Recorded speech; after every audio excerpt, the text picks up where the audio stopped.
Bueno, hemos estado estudiando en las últimas semanas precisamente a propósito de las buenas obras. Y bueno, vamos a comparar o utilizar las buenas obras como ejemplo de la vida cristiana, como ejemplo de la santificación, como ejemplo de la obra del Señor que produce en el cristiano. Y precisamente, pues bueno, ese término de buenas obras, pues nosotros lo tenemos bien entendido y lo tenemos bien sabido. Ahora, ¿cuál es el problema de esto? Que también las buenas obras han sido el tema, que pues un simple vistazo a la historia de la iglesia nos muestra que pues también es el más mal entendido. Nosotros generalmente como luteranos, nuestro problema no es tanto a propósito de las buenas obras, sino la falta de ella. Y esa es, pues bueno, una situación que se da por el extremo. Pero si quisiéramos, por ejemplo, relacionar el entendimiento de las buenas obras, o se las malentiende, o a veces se las ignora. Entonces ese es el parámetro en el que nosotros a veces podemos incluso encontrarnos. Y bueno, hemos estado viendo entonces de dónde salen las buenas obras. Pues bueno, las buenas obras son el fruto de la obra de Dios en el corazón del cristiano, y esto es importante. ¿Por qué? Porque de entrada nada más los cristianos pueden hacer buenas obras y pues consiguientemente solo Dios puede causar las buenas obras en el cristiano. Fíjense bien, y esta distinción que estoy haciendo, o quizás esta especificación que estoy haciendo, es importante. Vean ustedes, solo el cristiano puede hacer buenas obras. Y vean la otra parte, solo Dios puede causar las buenas obras. ¿Por qué es importante ambas partes? Porque si el cristiano pudiera hacer buenas obras, digamos, teniéndose a sí mismo como origen y como fuente, pues entonces también los hombres sin Dios podrían hacerlo, ¿no? También las personas sin Dios podrían hacer buenas obras. Y ese no es el caso. Y de hecho, la única razón por la que solo los cristianos hacen buenas obras es porque solo en los cristianos obra el Espíritu de Dios. Entonces es como que bastante lógico, ¿no? La relación, solo el cristiano hace buenas obras y solo Dios causa buenas obras en el cristiano. Obviamente, si Dios causa buenas obras es porque la persona es cristiana. Vemos cómo en Gálatas 5 existe precisamente la antagonía entre la libertad del cristiano y el yugo de la esclavitud. Vean cómo San Pablo incluye ambos principios en un solo versículo. La libertad con que Cristo nos hizo libres, primero, y el yugo de esclavitud. ¿Por qué? Porque fíjense bien, si estamos diciendo que Dios es el que causa buenas obras, pues yo digo, conociendo a nuestro Dios que nos salvó, no por obras de justicia, como dice San Pablo, que nosotros nos hubiéramos hecho, sino por su misericordia, pues obviamente las obras que Él causa en nosotros, las obra gratuitamente, ¿no? Las causa de forma natural, las causa de forma libre, por así decirlo. Y entonces cuando el cristiano hace buenas obras, bueno, de hecho lo está haciendo de manera libre, porque Dios ni lo obliga a hacer buenas obras, ni al cristiano le cuesta hacer esas buenas obras. Y es que pónganse a pensarlo de esta forma, si estamos ya hablando de un Dios de libertad, de un Dios de gracia, pues obviamente las obras que resulten después de también son gratuitas. También son gratuitas, también son en libertad. Esto es bastante obvio, ¿no? Dice, estad pues firmes en la libertad con que Cristo nos hizo libres.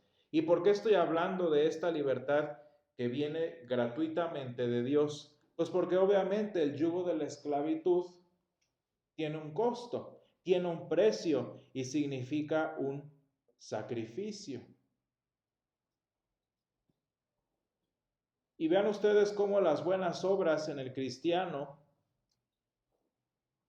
si no se entienden correctamente, se convierten en un yugo de esclavitud. Y volvemos al principio. ¿Quién es el único que causa las buenas obras en el cristiano? Pues nuestro Dios. Y lo hace de manera gratuita. ¿Por qué? ¿Por qué es importante repetir esto? Porque por muchos siglos y en muchas maneras y en muchas circunstancias, la iglesia ha creído, al igual que lo creyeron algunos en el tiempo del Señor y de la primera iglesia, que los humanos, que las instituciones humanas pueden causar estas buenas obras, y ya lo hemos referido anteriormente. Entonces la iglesia creía que a través de sus normas, que a través de sus estructuras, de hecho podía hacer que los cristianos hicieran buenas obras. Y se oye bonito, se oye visionario, se oye cristiano incluso, pero vean cómo San Pablo le llama a eso yugo de esclavitud. Y San Pablo nos da el ejemplo clarísimo. Dice: "He aquí yo, Pablo, os digo que si os circuncidáis, de nada os aprovechará Cristo". Dice: "Y otra vez testifico a todo hombre que se circuncida, que está obligado a guardar toda la ley". Pero vean nada más lo terrible que es el versículo 4, dimensionenlo. Gálatas 5:4 dice: "De Cristo os desligasteis, los que por la ley os justificáis, de la gracia habéis caído". Fíjense nada más lo terrible del yugo de esclavitud. ¿A qué se refiere San Pablo en aquel momento, en su circunstancia particular? Pues nos está hablando de la circuncisión. ¿Qué era la circuncisión? Pues bueno, era la forma en la que en la era cristiana algunos de los seguidores de Jesús creían que ganaban su lugar en el reino de los cielos. Y fíjense, es bien chistoso porque ellos sí, dispuestos a seguir a Jesús en todo aspecto, dispuestos a seguir a Jesús en toda forma, pero cuando llegaba lo crucial de la circuncisión, se echaban para atrás.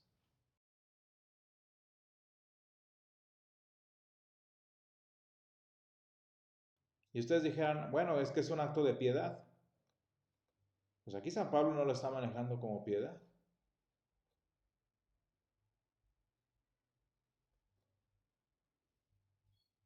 Entonces imagínense, ¿cómo es posible que personas que habían sido hechos,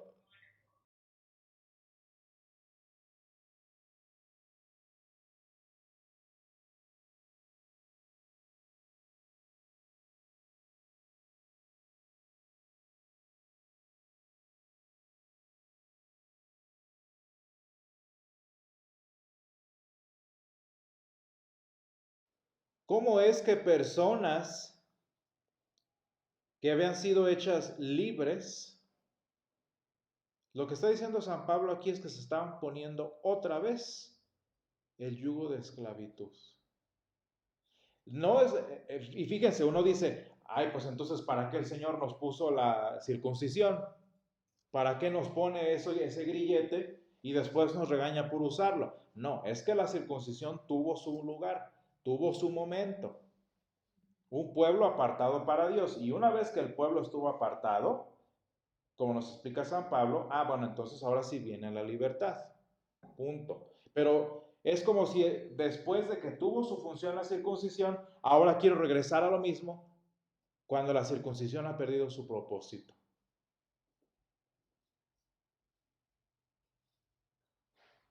Cuando la circuncisión, en este caso, deja de ser circuncisión y se convierte en una imposición. ¿Se fijan? Entender la circuncisión aquí en el contexto de San Pablo correctamente es darnos cuenta que San Pablo no está atacando la institución divina de la circuncisión, sino que se la quisiera aplicar después de que la circuncisión cumplió su propósito espiritual. Es decir, que una vez que la circuncisión había hecho un pueblo santo para Dios, bueno, queremos seguir haciendo de ese símbolo la fuente de la santidad.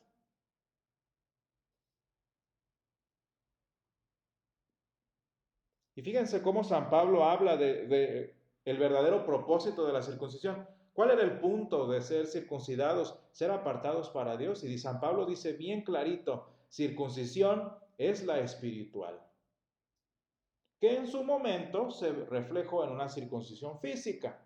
Pero yo les pregunto, y fíjense el problema de esta lógica, ¿y las mujeres? ¿No? O los que se convertían siendo eunucos. ¿Y luego?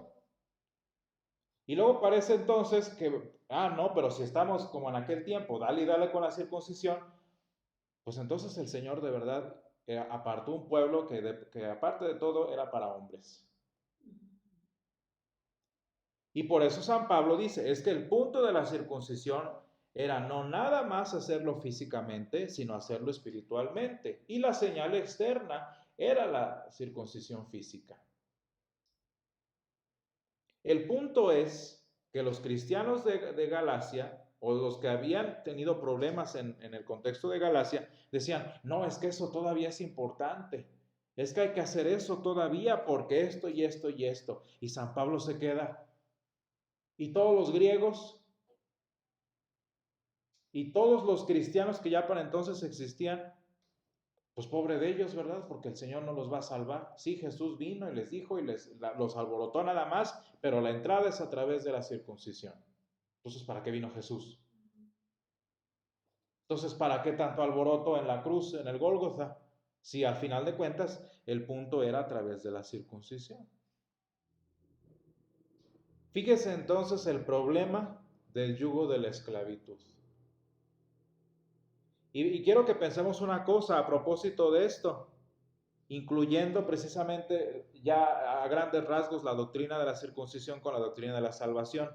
¿Para qué era la circuncisión? Bueno, la circuncisión era prepararnos, era preparar al pueblo de Dios o a la humanidad para la llegada de Jesús.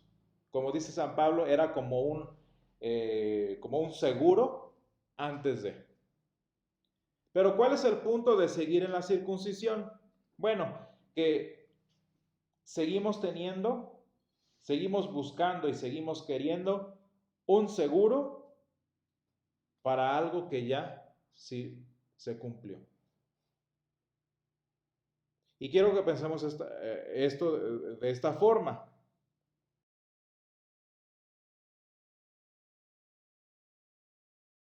Si la circuncisión tiene su lugar, tiene su obligación en este tiempo, es que Jesús no es el Mesías, porque es necesario todavía estar en seguir adquiriendo, digamos, este seguro, porque el Mesías no ha regresado.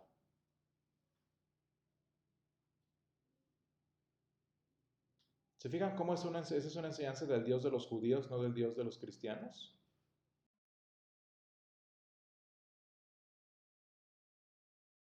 Y qué difícil, dice San Pablo, de Cristo os desligasteis. Tú, tu negocio, tú, tu asunto, aunque Jesús ya lo hizo y ya lo ofrece por gracia. Y dice, los que por la ley os justificáis.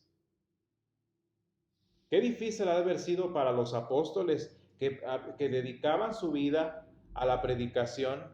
Qué difícil debió haber sido para los cristianos que predicaban la justificación por la fe, el ver gente que seguía en la circuncisión. Y claro, por un lado es simple tradición, una tradición vacía, y bueno, pues así les enseñaron, y bueno. Pero por otro lado, y esta es la razón central, es porque la circuncisión incluye la participación mía.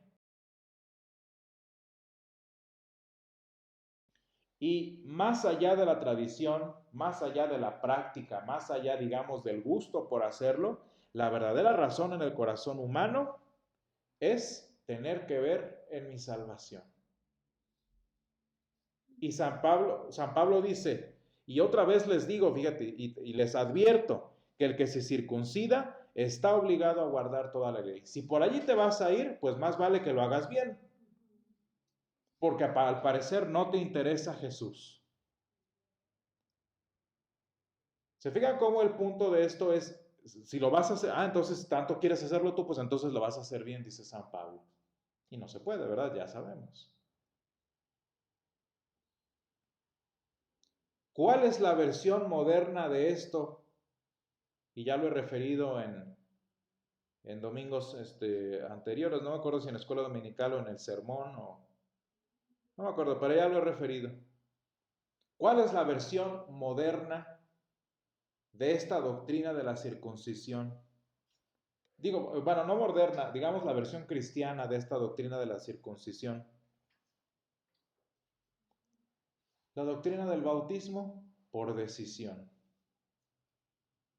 ¿Se acuerdan que les platicaba, no? De este pastor que está hablando, está como en una piscina, yo les decía, más o menos, ya les había platicado, está más o menos la piscina y el pastor está con su toga en el agua y hay un niño chiquito, como de unos 9 años, ¿no? ¿Se acuerdan? Y el niño se desespera de que el pastor está hable y se sumerge. Y sale el niño y dice, lo hice, lo hice. Y todos, ay, mira qué bonito niño cristiano. ¿Se fijan que ese niño se circuncidó? Porque cuando el bautismo no es una obra de la gracia de Dios, cuando el bautismo no es de parte de Dios, cuando el bautismo no es un regalo de gracia para el cristiano, un regalo de libertad para el cristiano, ¿en qué se convierte si no es libertad? En un yugo de esclavitud. Y todos los que dicen, es que yo decidí seguir a Jesús, es que yo, hasta que el niño se convenza, y San Pablo les diría a todos ellos, pues más, si se va a convencer, más te vale que se convenza bien, porque de Jesús ya no depende.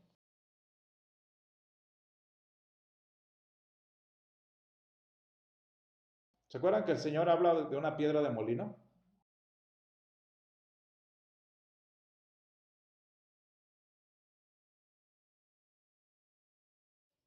Que yo digo, ahora sí, dicen algunos, bendita sea la ignorancia. Porque ni siquiera pasa por aquí el hecho de que de Cristo os desligasteis los que por la ley os justificáis. De la gracia habéis caído. ¿Cómo puede un papá aventar a su hijo de la gracia, verdad? Dejándolo que decida.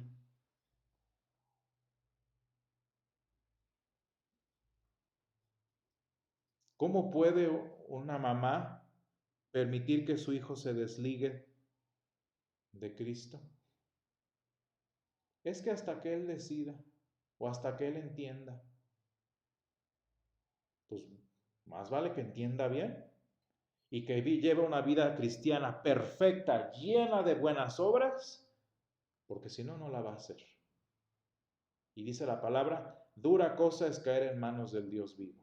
A ver, ¿cómo le haces?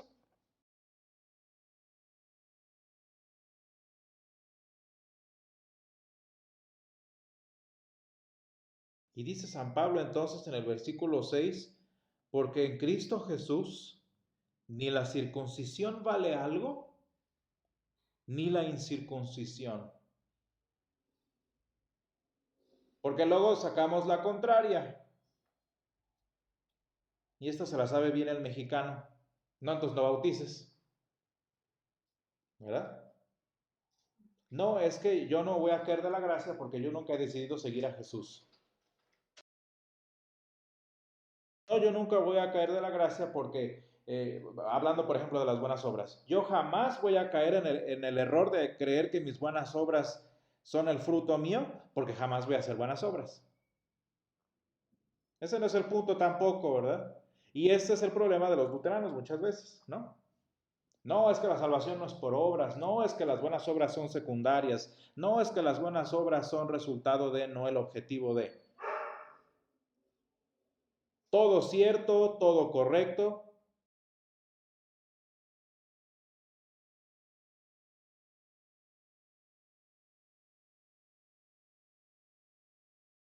excepto que ese no es el caso. ¿Se fijan lo que dice, lo que le dijo el Señor a Josué a propósito de esto? ¿Qué es lo que le mandó el Señor a Josué en Josué 1? Dice el Señor, fíjense bien, esfuérzate y sé valiente. Solamente esfuérzate y sé muy valiente. Mira que te mando que te esfuerces y seas valiente. Sí le está diciendo que haga buenas obras, ¿verdad? Sí le está diciendo que lleve una vida cristiana. El Señor le está mandando a Josué que lo haga. Pero también le dice, en todas las veces le dice, fíjense en el versículo 6, la primera referencia. El Señor manda a Josué a que se esfuerce y sea valiente porque hay una promesa. ¿Se fijan? Número 7, solamente esfuérzate y sé muy valiente. Y otra vez, una promesa, para que seas prosperado en todas las cosas que emprendas.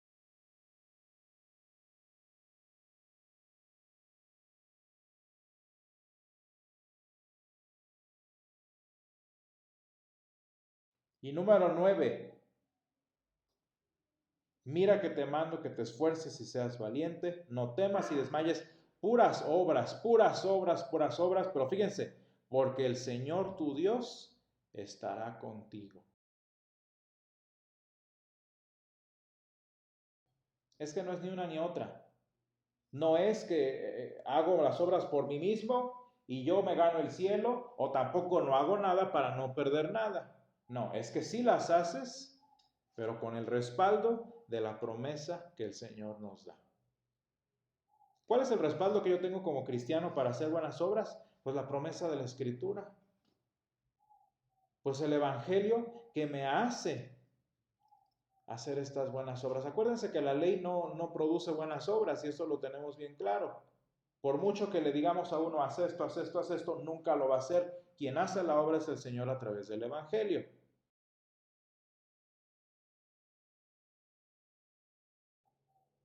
¿Cómo es que entonces el Señor espera de mí que haga buenas obras? Porque me da su promesa. Y dice, y a propósito de esto, dice, nunca se apartará de tu boca este libro. Y ahí está lo que les decía hace un momento, ¿no? Porque luego estamos como los de la parábola de los talentos. Como el último de la parábola de los talentos, decía, es que yo sé, Señor, que tú eres así y así y así. Yo sé que la salvación no es por obras, yo sé que las obras son quién sabe qué, y entonces para no arriesgarla no hago nada. Tampoco. Como si el Señor va a estar feliz de que fuimos y enterramos nuestra vida cristiana para que no se dañara, para que no se vulnerara, y cuando llega el Señor otra vez, mira Jesús, aquí está mi vida cristiana sin nada. ¿Se fijan que tampoco? Y le dice, este libro de la ley nunca se apartará de tu boca. Y me gusta mucho esta referencia que a lo mejor a veces la profundizamos más de lo necesario, pero dice,